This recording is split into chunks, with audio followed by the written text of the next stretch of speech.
Hello friends, welcome to my channel ladies rocking life. যে ভিডিওটা দেখতে পাচ্ছ অনেক পুরনো একটা সুন্দর স্মৃতি আমার কাছে।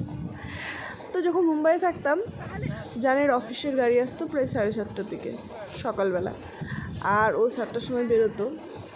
আমি মাঝে মাঝে ওকে দিতে যেতাম, কিন্তু ও যখন 5:30টায় বাড়ি ফিরতো, আমি প্রতিটা দিন ওকে রিসিভ করতে যেতাম। আমার কী যে ভালো লাগতো না, ও গাড়ি থেকে নামতো আর আমি ওর ল্যাপটপের ব্যাগটা নিয়ে যেতাম। আমার খুব ভালো লাগতো। তবে হ্যাঁ, জান না আমাকে মাঝে মাঝেই সারপ্রাইজ দিত।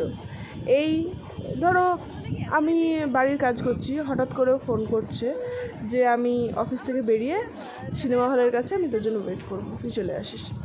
তো তখন চলে যেতাম, খুব ভালো লাগতো।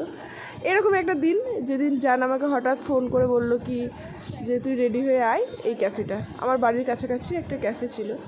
তো আমার খুব ভালো লেগেছিলো, অনেকটা দূরে আমি হাঁটতে হাঁটতে চলে গেছি।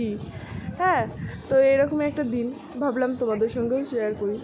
কিছু স্ন্যাক্স খেয়েছিলাম, যেমন মোমো, স্যুপ, এরকমই কিছু খেয়েছিলাম। চা খেয়েছিলাম, যদিও আমি চা পছন্দ করি না, জানের জন্য চাটা ছিল।